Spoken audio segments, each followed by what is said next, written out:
continuing production of The Open Mind has been made possible by grants from Ann Olnick, Joan Gans Cooney, Lawrence B. Benenson, the Engelson Family Foundation, Alfred P. Sloan Foundation, the John S. and James L. Knight Foundation, William and Flora Hewlett Foundation, Joanne and Kenneth Wellner Foundation, and from the corporate community, Mutual of America.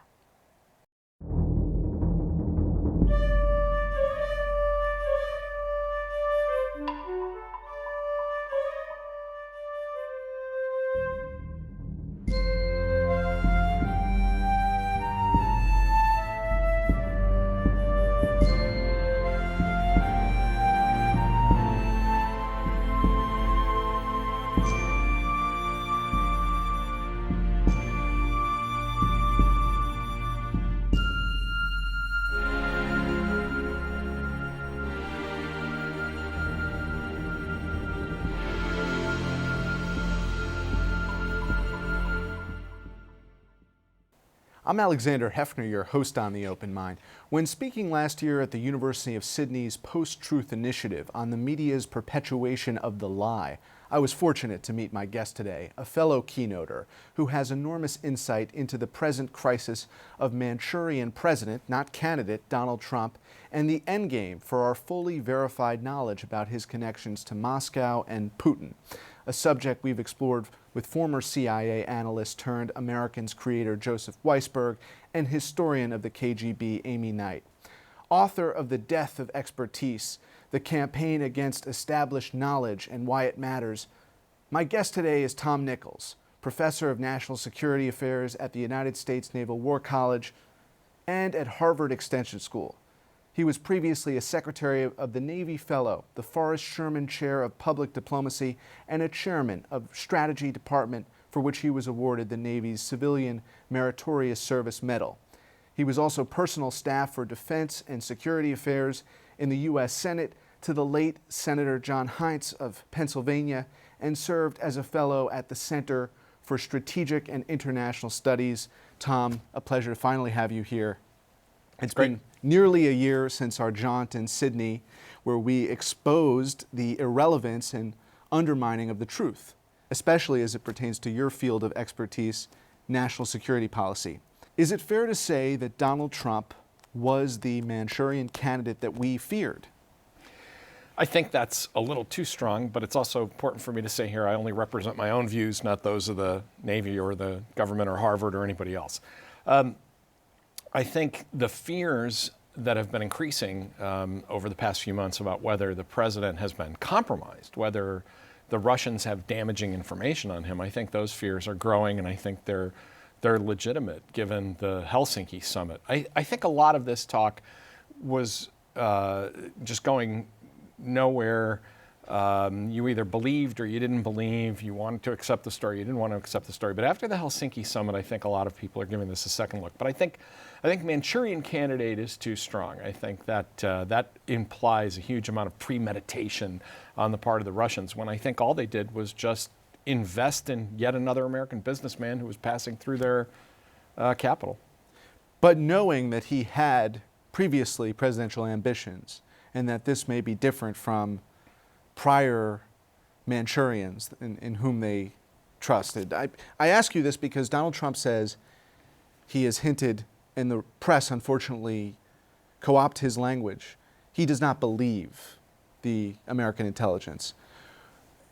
It perpetuates this post-fact narrative that he is looking at information and there is some question about the veracity of that information. There is no question about the veracity of the information, right? At least not according to the intelligence community. No, absolutely not. And so what should our press be doing today that they're not doing in further exposing Donald Trump for the liar that he is? I think there's three ways to look at this Manchurian question that you bring up. One is you can take the most extreme view and say that 30 years ago they knew he was going to be president or somebody important in the government, and they kind of stuck the needle into him and kept that relationship. I don't think that's what happened. I think the other possibility, the most innocent possibility, is You know, he's been to Moscow, he's had some shady financial dealings, it's not a big deal. I don't think either of those are realistic. I think there's a position in the middle that says somebody who's done that kind of business with Moscow for 30 years has done some things that that are going to be a problem, that he's going to be worried about. And I don't think it necessarily has to be moral stuff, although, you know, given the president's past, who knows?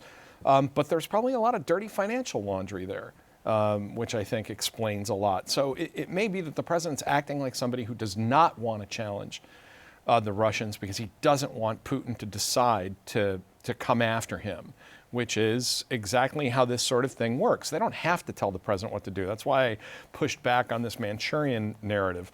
They don't have to issue instructions. They can just keep him very anxious, and he can try to anticipate what it is they'd want from him. In other words, Tom, he is psychologically predisposed to catering to or heeding what Putin wants. What he thinks Putin wants, right, exactly. Because if he doesn't, he may out-Trump, and that might be the end of his presidency. I think that's the most realistic and sensible and terrifying scenario. As to your question about, you know, what, I think it's a great question. What should the press do? The problem is the press, the president has managed to put the press on the defensive by saying that anytime you fact check him, anytime that you challenge anything he says, you're part of the opposition, that you're being partisan. I think the press just, as I think they've been doing, and I think admirably so, they just have to shrug that off and say, you know, you can call us part of the opposition, but if you lie, if you say something that's not accurate, then we have to report that what you said is not accurate. Because not to do that would actually make them partisans in the other direction. That would make them more partisan. They'd be covering for the president rather than simply reporting the facts. I want you to draw an analogy for us here. In Putin's Russia, Putin can lie, as you can see in the documentary Icarus, and we're hopefully going to have the director of that program here soon. Putin will lie in daylight, and Russian state TV will endorse the lie in daylight. Now, if you were to draw that analogy to the American situation where Trump, he will lie in Helsinki, then he'll come back here and muddle the lie, and then pretend that he's refuting the lie. That's where our job comes into play, which is to renounce, reject, dispose of the lie. But our media complex... Or to just present the truth. You don't have to renounce the lie. You just present the truth and let that stand next to what's been said, and I think people can judge for themselves. I think, you know, that... But are you fearful, amid what you chronicle in quite some detail about the death of expertise and really the undermining of knowledge and fact in this country, that ultimately Trump is positioned to degrade our truthful, candid fabric in a way that Putin has? Yes, without doubt. It's already happened. And I think beyond Fox News, beyond Fox News. How is it happening beyond Fox News? I think the most important thing about this, excuse me, is to understand that the goal of propaganda of any kind, the goal of this kind of lying that the Russians engage in, and that has now found its way into our system through Russian active measures and through our own laziness with Facebook and Twitter and social media and rumor mongering.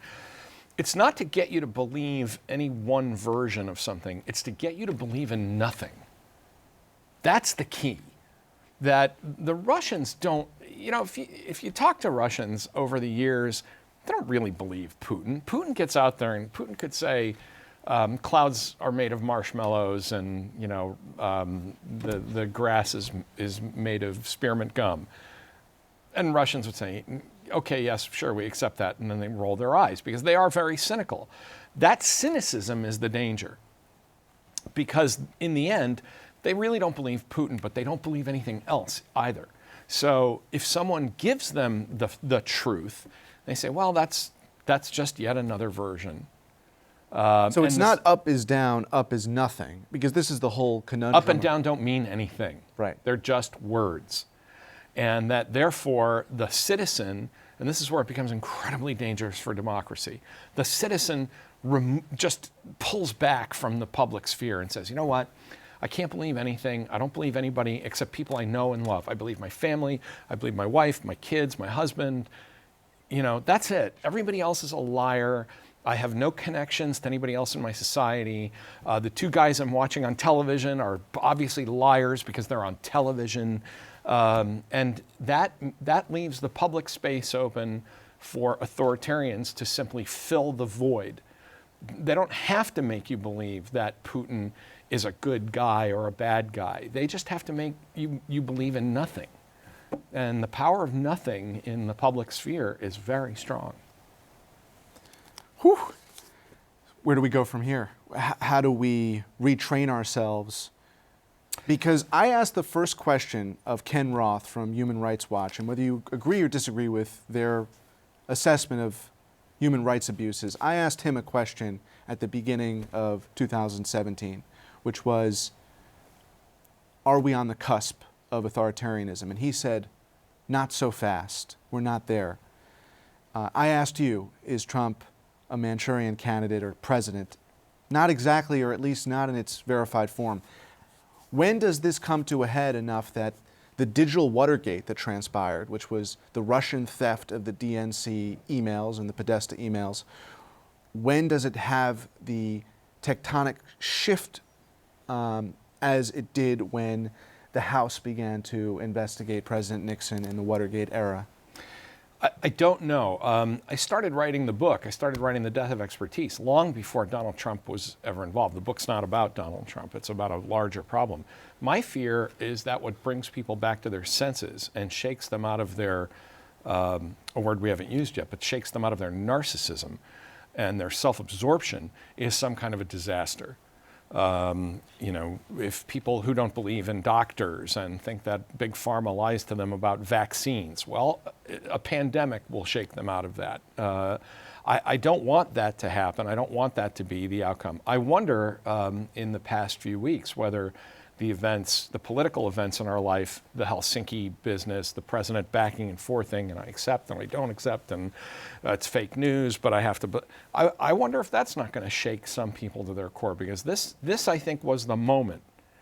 I think all the other stuff, even the beginning of the Mueller investigation, all that other stuff wasn't enough to really shake some of the more hardcore believers. And some of those people are just never, I mean, the president's absolutely right. He could shoot somebody on Fifth Avenue and it wouldn't matter.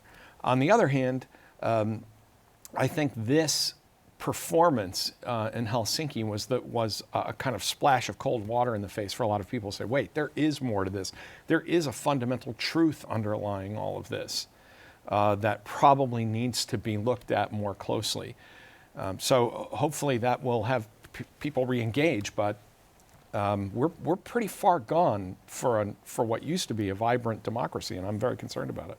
How can we, as concerned citizens, ensure that whatever transition there may be from Trump to a new administration, that we heed what Gerald Ford did in his inaugural address, which is, it is the truth that binds us as a government and as a civilization? How can we get to that point? Not to be too pessimistic, but we're still living with Watergate. We're still living with the huge hit to trust that our institutions took after Watergate. That, you know, one of the lasting scars of Watergate is not that we weren't able to put the government back together. I mean, 6 years after Watergate, Ronald Reagan became president. People who had declared the Republican Party dead and America not a democracy and all that stuff. By 1981, that seemed like a million years ago. But the scar that lasts is knowing that this could happen, that this is possible in our system. We had never really thought that before. I think the problem we're having now is, and I think that this actually extends to our allies as well, Donald Trump will eventually, whether through the electoral process or something else, he could well serve out a second term. But he's going to be gone one day. We now know that we were capable of this, that we were capable of electing someone that is this adversarial to the truth, to a free press, and saying we're okay with it. Now, even if we recover our senses in a few years and say, you know, we're really not okay with that, we've proven to ourselves that we can do this scary thing once already. I think the way we get out of it is to say, is to pull our egos out of it, is to pull our sullen, kind of self-absorbed churlishness out of it, and to say, I really do want what's best for the country, not just what's best for me or what triggers the libs or makes other people angry. And I'm going to be bipartisan about this and say, you know, liberals do it too. They like to see, you know, they like to see the guys in the red hats get mad. And we have to stop doing that. We have to just say, look, we can fight. I love political, you know this, I love political arguments. I have them all day long. But we have to start accepting that, you know, at the root of every political argument, what we're really trying to do is find out something that's true and and to get to some resolution that we think is good for all of us. There are two immediate obstacles that I see. One is Mike Pence and one is Mark Zuckerberg. Mike Pence, because I don't view him as someone who would rally a unifying message in the wake of this administration's downfall. I could not envision him echoing those words of Vice President and then President Ford. And then we have a media complex governed through Facebook where Mark Zuckerberg says, you know, he had to do a mea culpa. He had to go back because he said, oh, it's all fine and swell for Holocaust deniers to be posting their content. I don't believe it's true. And then he says, oh, I'm sorry if it offends people. And we talk often on this show about the consequences of this unfettered free expression and how it has injected lies and disinformation into not just the body politic, but the so-called elites or once elites. But this is where I want to speak to Philip Roth. My grandfather echoed your words about the possibility that a catastrophe would cause us to come back to our senses, and he said it often on this program. My grandmother alerted me to a page in a Philip Roth book, Plot Against America, but this is I Married a Communist. But this is really speaking to the plot against America when, and I want you to address this in terms of the death of this administration, the death of expertise. The human tragedy has been complete because of an irrational frenzy burst right through the door. The McCarthy era has inaugurated a post-war triumph of gossip. In gossip we trust. Gossip as gospel, the national faith. McCarthyism as the beginning not just of serious politics, but of serious everything as entertainment, to amuse the mass audience, of course heeding Neil Postman, amusing ourselves to death. McCarthyism as the first post-war flowering of the American unthinking that is now everywhere. McCarthy was never in the communist business. If nobody else knew that, he did. The show trial aspect of McCarthy's patriotic crusade was merely its theatrical form, having cameras view it just as it gave it the false authenticity of real life. McCarthy understood better than any American politician before him that people whose job was to legislate could do far better for themselves by performing. McCarthy understood the entertainment value of disgrace and how to feed the pleasures of paranoia. That's the society we're living in today. And you know, when I've been asked this about our, you know, Manchurian candidates and fascist takeovers and all of that, I say, look, you know, Hitler, the Hitler analogy, right? I say, stop, you know, with the really bad historical analogies, because there's a really good historical analogy, which is McCarthyism. And I think that what we're living through now is I think it's, you know, people forget this. My younger students at the extension school are always shocked to find out that Roy Cohn, you know, of the McCarthy era was Donald Trump's mentor. And I think this is something this is the historical parallel we ought to rely on more often. So you surprised me with that quote. You told me before the show you were going to surprise me with the quote, but it's perfect. Pick this up, okay? Philip Roth and Neil Postman, too, are aligned here on entertainment as our moral disgrace, degrading the fabric of our society. So how do you deal with the expertise-less society when Mark Zuckerberg says he does not want to correct those who are amusing themselves, merely amusing themselves with Holocaust denialism, they don't know any better. Right, they don't care. How do you deal with that? Well, there's a couple of things. First of all, whether it's Mike Pence or Mark Zuckerberg, these things are in your control. I mean, one thing that has exhausted me in traveling the country and giving talks about this stuff is people say, well, what are we going to do? Well, first of all, you can do two things. You can vote, which only in the most contentious election in my lifetime, 6 out of 10 people voted. That's disgraceful. And I know, there's always the argument about suppression and gerrymandering, but no, 6 out of 10 people is ridiculous in a democracy this size with that kind of contentious election. The other is stop getting your news from Facebook. Americans need to impose some self-discipline on themselves to say, no, I'm not going to, the metaphor I always use is food, right? Americans have never had more food available to them. That's why we're all fat and diabetic. And you just have to say to yourself, look, I can't knock down the McDonald's or the Burger King. I don't have the right to do that. They're a business. Facebook's going to exist. McDonald's. I don't have to go there every day. I don't have to live my life, drinking milkshakes or going to Facebook every day. And I think it's interesting that a lot of what we're talking about here is not because of economic anxiety or the tough times we live through, because we're living through some actually very good times. I think a lot of this is enabled by affluence. People hang around Facebook and trade stupid memes because they can, because we are actually a very affluent society with a lot of leisure time, we're not at war, at least as a national crusade. Unfortunately, our military folks are at war, but the American public's not at war. They can't even remember where we're deployed half the time. I would challenge that only insofar as Facebook, and now we learn Tesla too, they are cultivating this conspiratorial culture by their super PACs giving money to candidates who want to close down the Mueller probe, like Devin Nunes. I mean, it is not just the users who've abdicated responsibility.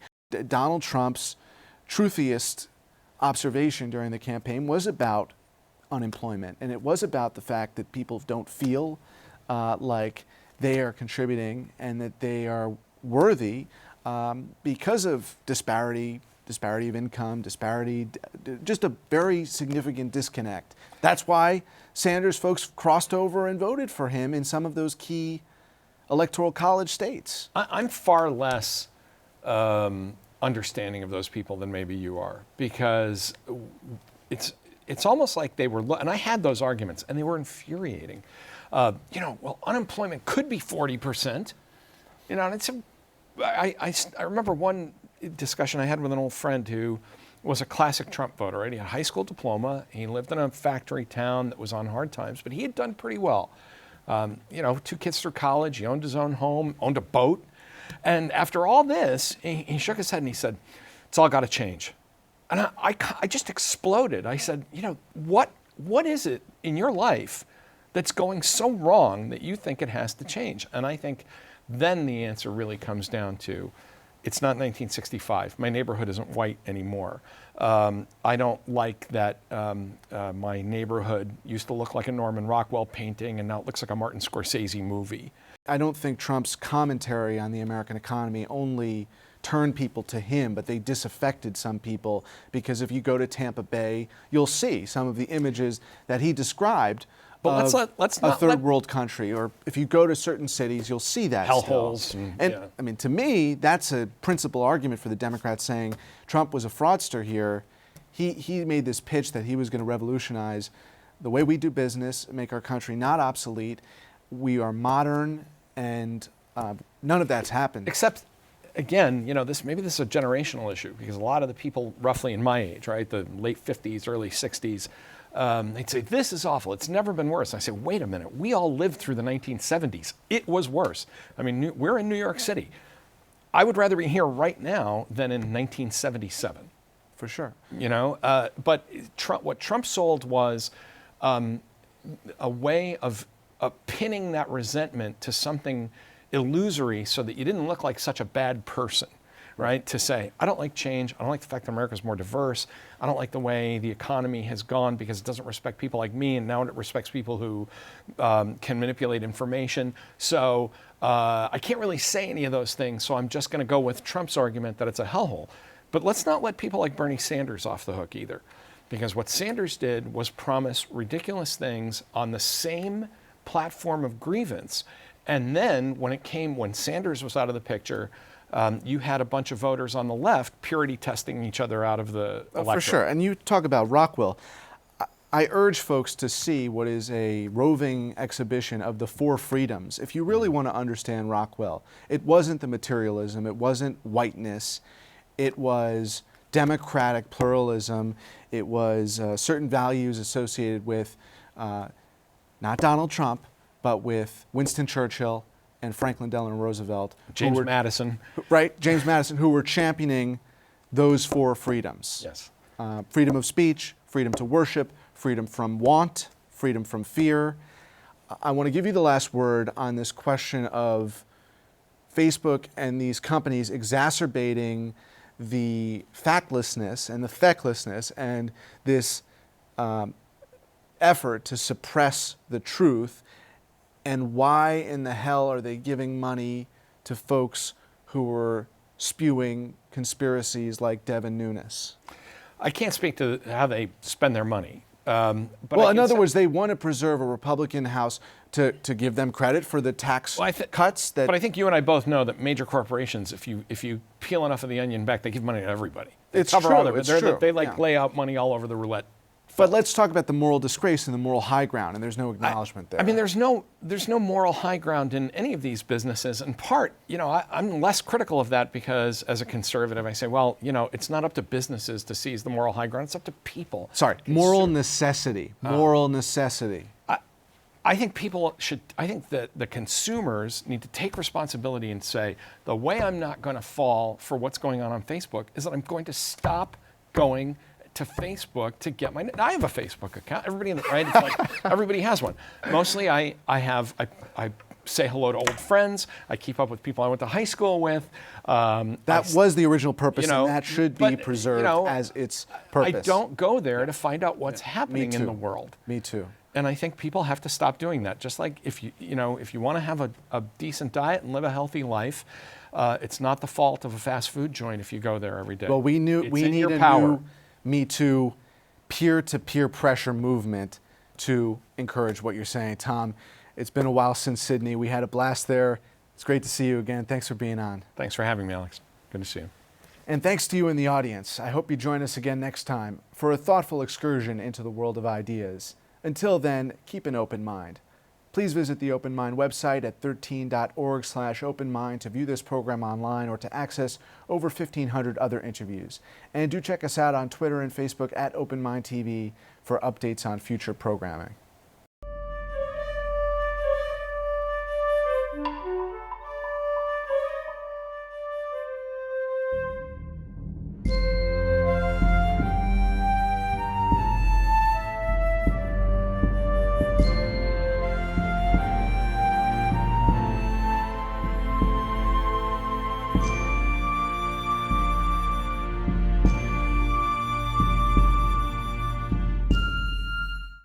Continuing production of The Open Mind has been made possible by grants from Ann Olnick, Joan Gans Cooney, Lawrence B. Benenson, the Engelson Family Foundation, Alfred P. Sloan Foundation, the John S. and James L. Knight Foundation, William and Flora Hewlett Foundation, Joanne and Kenneth Wellner Foundation, and from the corporate community, Mutual of America.